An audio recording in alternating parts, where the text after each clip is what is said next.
À moins de 48 heures d'un accord censé tourner la page de 3 décennies de violence, l'Est de la République démocratique du Congo retient son souffle. Entre scepticisme, doute, peur et brin d'espoir, la population oscille entre lassitude et vigilance. Beaucoup rappellent, non sans amertume, la longue chaîne d'accords avortés qui, malgré les promesses, n'ont jamais réussi à éteindre le feu de la guerre ni à contenir les groupes armés, comme les éléments du M23. 30 ans de conflits ont laissé les cicatrices profondes et une méfiance tenace, d'autant que l'influence persistante de plusieurs acteurs régionaux, notamment le Rwanda, l'Ouganda, le Kenya et internationaux, continue de peser sur la fragile équilibre recherché.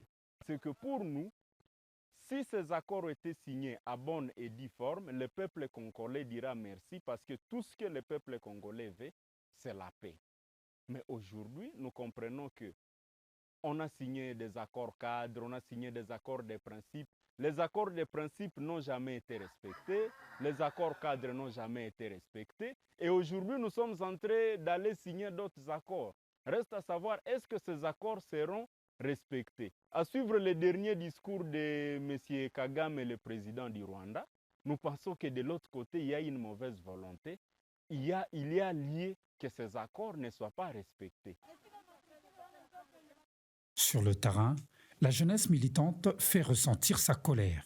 Frustration, ressentiment, sentiment d'abandon, les mots reviennent avec insistance. Ces jeunes dénoncent ce qu'ils qualifient d'inaction des organisations internationales et pointent du doigt accusateur l'impuissance des Nations Unies à faire respecter leurs propres résolutions, notamment celles exigeant le retrait des troupes rwandaises du territoire congolais. Nous sommes en train de décrier l'inaction de la communauté internationale, l'inaction du Conseil de sécurité des Nations Unies.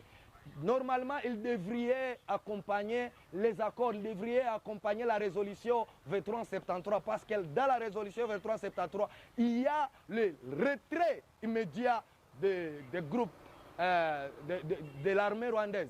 Nous sommes en train d'appeler la population de s'élever et de se mobiliser partout où nous sommes, même ceux de la diaspora, pour que nous puissions dire non à la balkanisation de notre pays, dire non à l'hypothèque de toute une génération. Pendant ces temps, les combats n'ont cessé de ravager les provinces dans la partie orientale.